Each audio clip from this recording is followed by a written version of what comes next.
Today we will ask engineer Muhammad Ali Mirza these two questions. Has the Quran really called the earth flat and static? Engineer Muhammad Ali Mirza is a famous Islamic scholar of Pakistan, and he has been spreading the true teachings of Islam and Quran in the world for a long time. Don't worry, he won't waste your time and he will answer both your questions, so listen to his conversation with patience.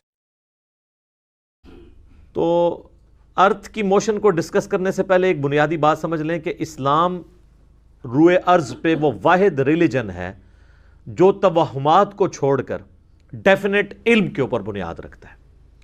قرآن حکیم میں سورہ بنی اسرائیل کے اندر جو 10 commandments آئی ہیں ان میں سے 9th command ہے سورہ بنی اسرائیل آیت نمبر 36 وَلَا تَقْفُ مَا لَيْسَ لَكَ بِهِ عِلْم. اے انسان کسی چیز کی پیروی اس وقت تک مت کر جب تک کہ تجھے اس کے بارے میں ڈیفینیٹ علم نہ حاصل ہو جائے. ان السمع والبصر والفؤاد کل اولئک کان عنہ مسئولا. بے شک کان، آنکھیں اور عقل، دل ہو یا دماغ، کوئی بھی چیز، اس کے بارے میں تم سے پوچھا جائے گا کہ ان 3 انسٹرومنٹس کو استعمال کر کے تم نے حق بات تک پہنچنے کی کوشش کیوں نہیں کی. اسلام کہتا ہے علم کے بغیر آپ نے بنیاد نہیں رکھنی.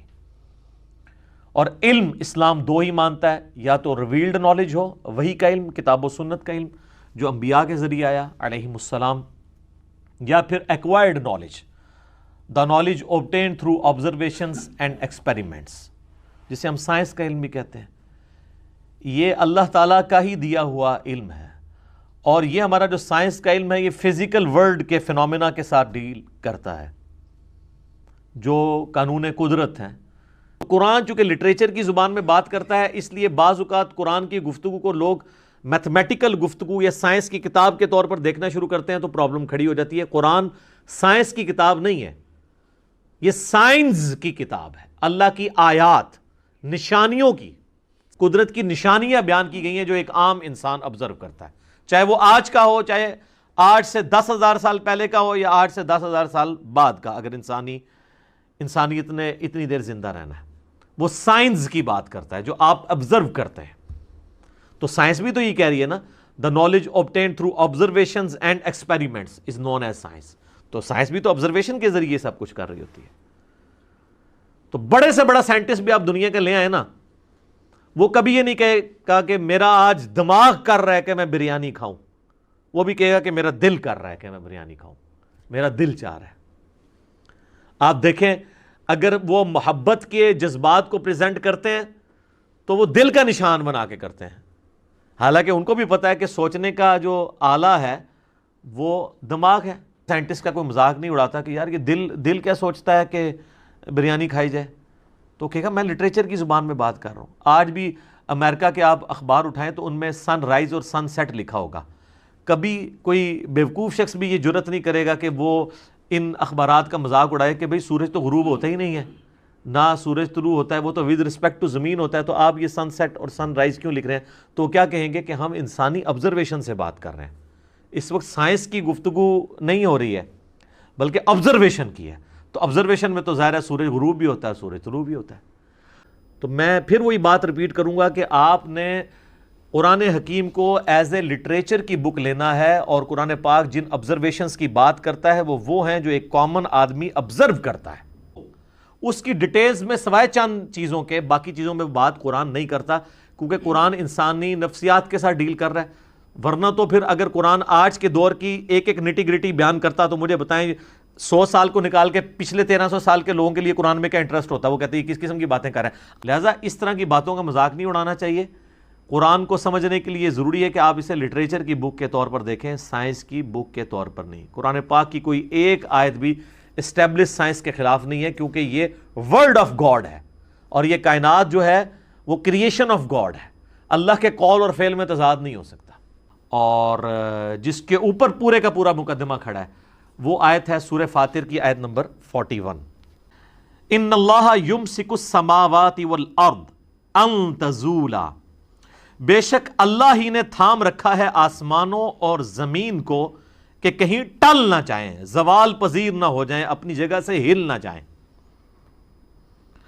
وَلَا إِن زَالَتَا إِنْ أَمْسَكَهُمَا مِنْ أَحَدٍ مِّن بَعْدِهِ. اور اگر یہ اپنی اس جگہ سے ہل جائیں تو کوئی ایک بھی ایسا نہیں ہے کہ جو ان کو تھام سکے، اس کے بعد اپنی پوزیشن پہ واپس لا سکے۔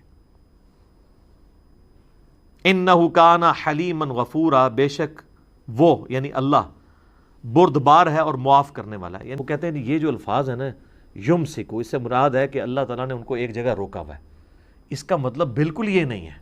اگر آپ یہ مطلب نکالنا شروع کریں گے تو پھر آپ کے لیے پرابلم کھڑی ہو جائے گی۔ سورۃ الملک تو سارے ہی پڑھتے ہیں نا جی رات کو سونے سے پہلے، یہ تو ہمارے وظائف میں سے ہے نا۔ سورۃ الملک میں ایک آیت آتی ہے پرندوں کے حوالے سے، اولم یروا الی الطیر فوقہم صافات ویقبضن، کیا تم لوگوں نے اپنے سروں کے اوپر پرندے نہیں دیکھے جو پر پھیلاتے ہیں اور سمیٹتے ہیں؟ ما یمسکہن الا الرحمن، وہی الفاظ آگے، یمسکو، ان کو نہیں تھام رکھا مگر رحمان نے۔ انہ بکل شیء بصیر، بے شک اللہ تعالیٰ ہر چیز کو دیکھنے والا ہے۔ تو یہ اللہ نے جو آسمان کے اندر پرندے تھامے ہوئے ہیں، تو اس کا کیا مطلب ہے؟ پرندے آگے پیچھے نہیں جاتے ہیں؟ الفاظ وہ یہ یمسکو، اس کا مطلب یہ ہے کہ وہ اللہ تعالیٰ نے ان میں یہ کمپیٹنسی پیدا کی ہے کہ وہ اپنے آپ کو بیلنس رکھتے ہیں، یعنی وہ اڑتے ہوئے چلتے بھی رہتے ہیں، آگے پیچھے بھی جاتے ہیں۔ وہ جو فورس آف بوئنسی ہے، جو ہوا کی قوت اچھال ہے، جس کی وجہ سے ہوائی جہاز اور پرندے ہواؤں میں اڑتے ہیں اور سمندروں کے اندر بحری جہاز تیرتے ہیں، قوت اچھال جسے ارشمیدس پرنسپل کے تحت جس کو وہ کیلکولیٹ کیا جاتا ہے، وہ قوت اچھال اللہ نے رکھی ہوئی ہے۔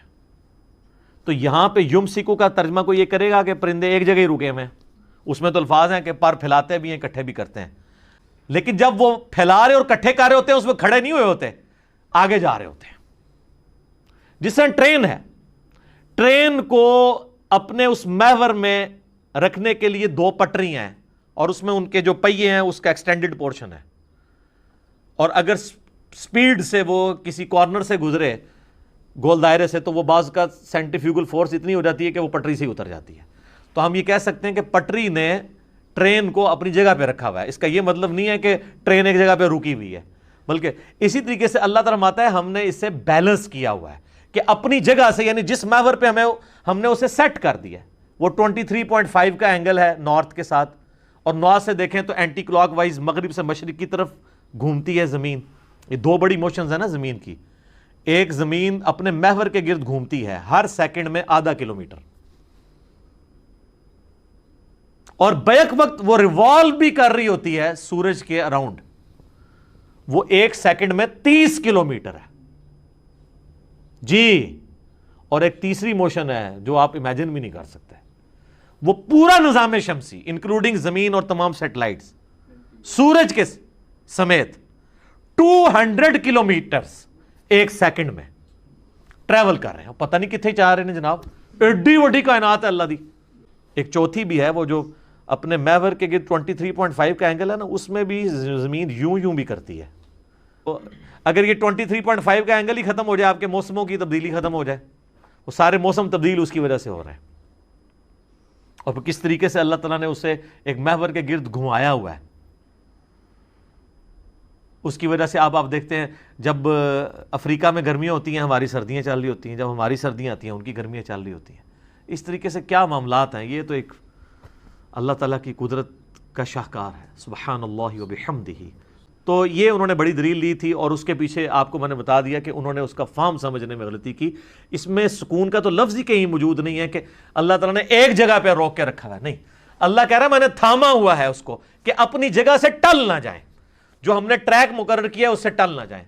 تو خام خواہ اس کے اندر سکون والا معاملہ پیدا کرنا یہ بالکل غلط ہے۔ اگر کریں گے تو پھر پرندوں کے معاملے میں بھی کریں کہ سیم وہی یمسکو کا لفظ جو ہے وہ پرندوں کے لیے بھی استعمال ہوا ہے۔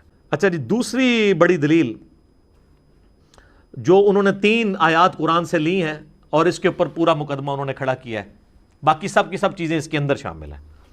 سورۃ البقرہ کی آیت نمبر 22، الذی جعل لکم الارض فراشا، وہی اللہ وہ ہستی ہے جس نے زمین کو تمہارے لیے فرش بچھونا بنایا۔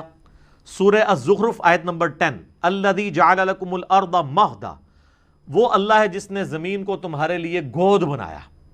اور سورۃ المؤمن جسے سورہ غافر بھی کہتے ہیں، آیت نمبر 64، الذی جعل لکم الارض قرارا، اللہ تعالیٰ نے اس زمین کو قرار کی جگہ، رہنے کی جگہ بنایا. وہ کہتے ہیں جی یہ فراشا کے الفاظ آئے ہیں، فراشن، قرارن اور مہدن. تو وہ کہتے ہیں اس سے یہ ثابت ہوا کہ زمین فلیٹ بھی ہے کیونکہ اللہ نے اس کو بچھونا بنایا اور سٹیبل بھی ہے. سر اس کا یہ مطلب نہیں ہے، یہ قرآن میں کہاں لکھا ہوا ہے کہ زمین فلیٹ ہے؟ کہیں بھی نہیں لکھا. فرش بنانے کا تو یہ مطلب ہی نہیں ہے. فرش بنانے کا مطلب ہے اسے رہنے کے قابل بنایا ہے. یہ آج ہمیں سائنٹسٹ بتاتے ہیں کہ ملینز آف ارتھ کوئکس ہر سال آتے ہیں، بلکہ کیلکولیشن یہ ہے جو پریسائز ہے کہ ہر سیکنڈ میں زمین میں 2 زلزلے آتے ہیں جن کا ایمپلیٹیوڈ کم ہوتا ہے، اگر وہ زیادہ ہو تو زمین برباد ہو جائے. ہر سیکنڈ میں 2 زلزلے، ملینز آف ارتھ کوئکس ہر سال آتے ہیں. تو ان ارتھ کوئکس کے ایمپلیٹیوڈ کو نہ بڑھنے دینا، اس کے باوجود ہمیں سٹیبل رکھنا، اور زمین کی اتنی بڑی بڑی 3 موشنز کے باوجود سٹیبل رہنا، یہ اللہ تعالیٰ نے اسے قرار کی جگہ بنایا ہے اور یہ فراش بنایا ہے. اس کا یہ مطلب نہیں ہے کہ ارتھ فلیٹ ہے. اور سر یہ تو کبھی بھی کسی کا عقیدہ نہیں تھا، چاند گول نہیں دیکھتے تھے. تو ان آیات کا انہوں نے بالکل غلط مطلب لیا. So I hope you got the answers to both questions. If you have any other question, then you can ask us about it in comment section. We will answer you in new video. See you again in the next video. Goodbye.